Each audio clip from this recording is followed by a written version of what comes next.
శుభమస్తు.co కమ్మవారి ప్రత్యేక వివాహ వేదిక. కమ్మనైన వివాహాలకు అమ్మలాంటి చిరునామా. ఇప్పుడంటే కోళ్ల పరిశ్రమ దేశంలోని అతిపెద్ద పరిశ్రమల్లో ఒకటి. కోట్ల రూపాయల వ్యాపారం చేస్తూ లక్షలాది మందికి ఉపాధి కల్పిస్తోంది. ప్రజలకు మంచి ప్రోటీన్ ఆహారాన్ని కూడా అందిస్తోంది. కానీ ఓ 60-70 ఏళ్ల కిందట పరిస్థితి ఇలా ఉండేది కాదు. కనీసం ఇలాంటి పరిశ్రమ ఒకటి వేళ్లూనుకుంటుందని కూడా ఎవరూ ఊహించలేదు. దేశంలో పౌల్ట్రీ పరిశ్రమ ఈ స్థాయిలో ఎదగడానికి ఎంతో మంది మహానుభావులు కృషి చేశారు. అందులో కమ్మ కులానికి చెందిన ఓ ప్రముఖ వ్యాపారవేత్త ముందు వరుసలో ఉంటారు. అప్పట్లో ఆంధ్రప్రదేశ్ పౌల్ట్రీ పరిశ్రమకు దశ దిశ చూపింది ఆయనే. వాస్తవానికి ఆయనేమీ వ్యాపార కుటుంబంలో జన్మించలేదు. వ్యాపారవేత్తగాను జీవితాన్ని ప్రారంభించలేదు. వృత్తిరీత్యా ఆయన వెటర్నరీ డాక్టర్. కానీ రైతులకు ఏదైనా ఒక మంచి ఉపాధి చూపాలి అన్న ఆయన ఆలోచనలే పౌల్ట్రీ రంగానికి ప్రాణం పోశాయి. ఆ కమ్మ మహానుభావుడే ఉప్పలపాటి సుందరనాయుడు. ఈనాడు గ్రూప్ సంస్థల చైర్మన్ రామోజీరావు బియ్యంకులు, ఈనాడు గ్రూప్ ఎండీ కిరణ్ కు మామగారు, మార్గదర్శి ఎండీ శైలజా కిరణ్ తండ్రి, దేశంలోనే గొప్ప పేరు పొందిన బాలాజీ హ్యాచరీస్ వ్యవస్థాపకుడు. ఉప్పలపాటి సుందరనాయుడిది ఓ సామాన్య మధ్యతరగతి కమ్మ రైతు కుటుంబం. 1936 జూలై 1న చిత్తూరు జిల్లా తవణంపల్లె మండలం కంపలపల్లెలో గోవిందునాయుడు మంగమ్మలకు ఈయన జన్మించారు. వీరు మొత్తం 5గురు సంతానం. ఆ రోజుల్లో 5గురిని పోషించాలి అంటే చాలా కష్టం. కానీ సుందరనాయుడిని బాగా చదివించారు తల్లిదండ్రులు. పెద్ద కుటుంబం కావడంతో కష్టాలు కూడా భారీగానే ఉంటాయి. అయినా పిల్లల పెంపకం విషయంలో ఎక్కడా రాజీ పడలేదు సుందరనాయుడు తల్లిదండ్రులు. అందరినీ చదివించే ప్రయత్నం చేశారు. సుందరనాయుడు టి పుత్తూరు పాఠశాలలో ప్రాథమిక విద్య, అరగొండ జడ్పీ హైస్కూల్లో ఉన్నత పాఠశాల విద్య పూర్తి చేసుకున్నారు. పై చదువులు కూడా చదువుతాను అని చెప్పడంతో తిరుపతి ఎస్వి ఆర్ట్స్ కళాశాలలో చేర్పించారు. అక్కడ డిగ్రీ పూర్తి చేశారు. ఆ తర్వాత బొంబాయి వెటర్నరీ యూనివర్సిటీలో BVSc పూర్తి చేశారు. చదువులో చురుగ్గా ఉండే సుందరనాయుడు తన గ్రామంలోని యువతను చైతన్యపరచడానికి నేతాజీ బాలానంద సంఘాన్ని స్థాపించి గ్రంథాలయాన్ని, క్రీడా పరికరాలను సమకూర్చారు. గ్రామస్తుల సహకారంతో సంఘానికి శాశ్వత భవనాన్ని కూడా నిర్మించారు. విద్యార్థి దశ నుంచే సమాజ సేవపై ఎంతో ఆసక్తి కనబరిచేవారు సుందరనాయుడు. చదువుకునే రోజుల్లో నుంచే ఆ దృక్పథం, సమైక్య భావన ఆయనకు అలవడ్డాయి. ఆ రోజుల్లో చదువుకునేవారే తక్కువ. అందులోనూ మంచి ప్రతిభ కనబర్చడంతో ఉన్నత చదువులు పూర్తి కాగానే ఆయనకు మంచి ఉద్యోగం లభించింది. BVSc పూర్తయిన తర్వాత కొంతకాలం చిత్తూరు జిల్లా పీలేరులో పశు వైద్యుడిగా ప్రభుత్వ ఉద్యోగం చేశారు. 1964 డిసెంబర్ 9న సుందరనాయుడికి పెమ్మసాని సుజీవనతో వివాహం జరిగింది. వీరికి 2 కుమార్తెలు, శైలజ, నీరజ. శైలజా కిరణ్ రామోజీ గ్రూప్ సంస్థల చైర్మన్ రామోజీరావు పెద్ద కోడలు, కిరణ్ సతీమణి. అంతేకాదు మార్గదర్శి చిట్ ఫండ్ ప్రైవేట్ లిమిటెడ్ కి ఎండీగా అద్భుతమైన సేవలందిస్తున్నారు. ఇక పశు వైద్యుడిగా చాలా ప్రాంతాలకు తిరుగుతూ ఎంతో సేవ చేసేవారు సుందరనాయుడు. ఏపీలోని చిత్తూరు, అనంతపురం జిల్లాలతో పాటు తమిళనాడులోని కృష్ణగిరి జిల్లాలోనూ విశేష సేవలందించారు. ఈ క్రమంలోనే అక్కడి రైతులకు దగ్గరయ్యారు. రైతుల జీవితాలను దగ్గర్నుంచి చూశారు. ఆరుగాలం శ్రమించే అన్నదాత పస్తులుండక తప్పని పరిస్థితి ఆయనను కదిలించింది. నలుగురికి అన్నం పెట్టే అన్నదాతే ఇలా కుమిలిపోవటం చూసి తట్టుకోలేకపోయారు సుందరనాయుడు. ఎప్పుడూ వ్యవసాయంతో ముడిపడ్డ రైతు జీవితానికి అక్కడే మరో ఉపాధి మార్గం చూపించాలి అన్న భావన ఆయన మదిలో మెదిలింది. ఆ సమయంలో ఆయన ఓ వ్యాపారవేత్తలాగా ఆలోచించారు. మనం చేసే పనికి సరైన ప్రతిఫలం దక్కాలని భావించారు. వ్యవసాయంతో పాటు అదనపు ఆదాయం ఉంటే రైతుల సమస్యలు తగ్గుతాయని నిర్ధారణకొచ్చారు సుందరనాయుడు. ఆ ఆలోచనల నుంచి పుట్టిందే కోళ్ల పెంపకం.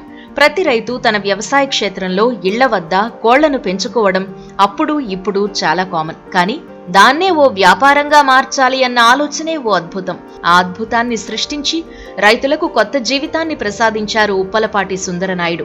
కోళ్లను పెంచడమే ఓ పరిశ్రమగా ప్రారంభిస్తే ఎంతో మందికి ఉపాధి కల్పించవచ్చు అనే కోరిక క్రమంగా బలపడ్డంతో కుటుంబ సభ్యులు, సన్నిహితులతో చర్చలు జరిపారు. వారి సలహాలు, సూచనలు స్వీకరించారు. ఏమాత్రం భయపడకుండా భవిష్యత్తుపై నమ్మకంతో ఏకంగా ప్రభుత్వ ఉద్యోగానికే రాజీనామా చేశారు. అంత మంచి ఉద్యోగం వదులుకోవాలి అంటే ఎంత ధైర్యం ఉండాలి. కానీ ఆయన ఆ ధైర్యం చేశారు. ఆ వెంటనే 1967లో కోళ్ల పరిశ్రమ స్థాపనకు నాంది పలికారు. కోళ్ల ఫారాల గురించి ఎంతో మంది రైతులకు అవగాహన కల్పించారు. దీన్నో ఉద్యమంగా చేపట్టారు. స్వయంగా కాలినడకన అనేక ఊళ్లు తిరిగారు. కోళ్లకు వైద్య సహాయం అందిస్తాను అని భరోసా ఇవ్వడంతో రైతులు సైతం కోళ్ల ఫారాలు పెట్టేందుకు ముందుకొచ్చారు. సుందరనాయుడుపై నమ్మకంతో ఇటువైపు వచ్చిన రైతులకు సరికొత్త ఉపాధి దొరికింది. పదుల సంఖ్యలో ప్రారంభమైన కోళ్ల ఫారాలు 3 ఏళ్లు తిరిగేసరికి వందల సంఖ్యకు చేరాయి. చూస్తూ ఉండగానే వేలాది మందికి ఉపాధి కూడా దొరికింది. అయితే కోళ్ల ఫారాలు ప్రారంభించినప్పటికీ కోడిపిల్లల దిగుమతి సమస్యగా మారింది. ఆ కొరతను తీర్చడానికి సుందరనాయుడు మరో అడుగు ముందుకేశారు. 1972లో బాలాజీ హ్యాచరీ స్థాపించి పౌల్ట్రీ రంగంలో విప్లవాత్మక మార్పులకు శ్రీకారం చుట్టారు. తనను నమ్మి ముందుకొచ్చిన రైతులకు తానే స్వయంగా కోడిపిల్లలు పంపిణీ చేశారు. వాటికి వైద్య సాయం కూడా అందించారు.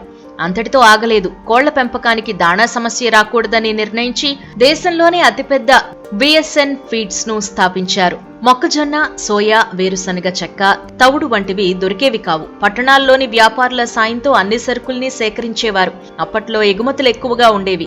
ఈ సమస్య పరిష్కారానికి కోళ్ల రైతుల సమాఖ్య ఆధ్వర్యంలో కేంద్ర వాణిజ్య, వ్యవసాయ శాఖ మంత్రులను కలిసి దేశీయ అవసరాలకు అనుగుణంగా నిల్వుంచి మిగిలిన దాన్ని ఎగుమతి చేసేలా ఒప్పించారు. 1989లో దేశంలోనే అతి పెద్దదైన విఎస్ఎన్ ఫీడ్స్ ను స్థాపించి దాణా కొరతను కొంతవరకు తీర్చగలిగారు. కోళ్ల పరిశ్రమను నెలకొల్పడమే కాదు, దాన్ని విజయవంతంగా ముందుకు నడపడంలోనూ కీలక పాత్ర పోషించారు సుందరనాయుడు.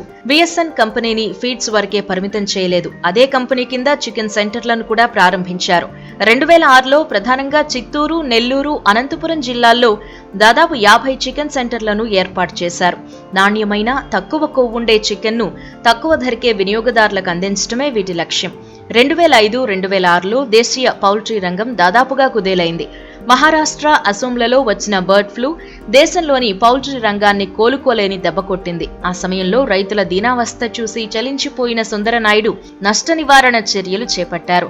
నెక్ బ్రోమార్క్ తరపున రాష్ట్రమంతా తిరిగి సమావేశాలు ఏర్పాటు చేశారు. క్రమంగా ప్రజల్లో అవగాహన పెరగడంతో అమ్మకాలు కూడా పుంజుకున్నాయి. కానీ ఈ దెబ్బ నుంచి పౌల్ట్రీ రంగం కోలుకోవటానికి చాలా కాలమే పట్టింది.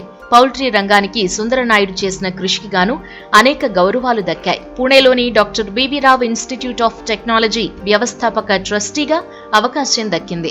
నేషనల్ ఎగ్ కోఆర్డినేషన్ కమిటీ నెక్ జీవితకాల ఆహ్వాన సభ్యుడిగా పనిచేశారు. ఏపీ పౌల్ట్రీ ఫెడరేషన్ శాశ్వత ఆహ్వాన సభ్యుడిగా, అంతర్జాతీయ పౌల్ట్రీ సైన్స్ అసోసియేషన్ సభ్యుడిగా, ఎగ్ కౌన్సిల్ సభ్యుడిగాను సేవలందించారు. ఈయన సేవలను ప్రపంచ దేశాలు కూడా గుర్తించాయి. అమెరికాలోని న్యూజెర్సీ రాష్ట్ర ప్రభుత్వం డ్యూయర్ of the poultry in South India అవార్డుతో సుందరనాయుడిని సత్కరించింది. అలా రైతులకు మంచి చేయాలి అనే తపనతో ఓ పారిశ్రామికవేత్తగా మారిన సుందరనాయుడు ఆంధ్రప్రదేశ్లోని తొలితరం పారిశ్రామికవేత్తల్లో ఒకరిగా నిలిచిపోయారు. ఎంతో మంది ఔత్సాహిక పారిశ్రామికవేత్తలకు మార్గదర్శిగా మారిపోయారు. 85 ఏళ్ల వయసులో 2022 ఏప్రిల్ 28న హైదరాబాద్లోని ఓ ఆసుపత్రిలో తుది శ్వాస విడిచారు. ఇప్పటికీ దేశంలోని పౌల్ట్రీ రంగం ఈయనను తలుచుకోని రోజుండదంటే అతిశయోక్తి కాదేమో.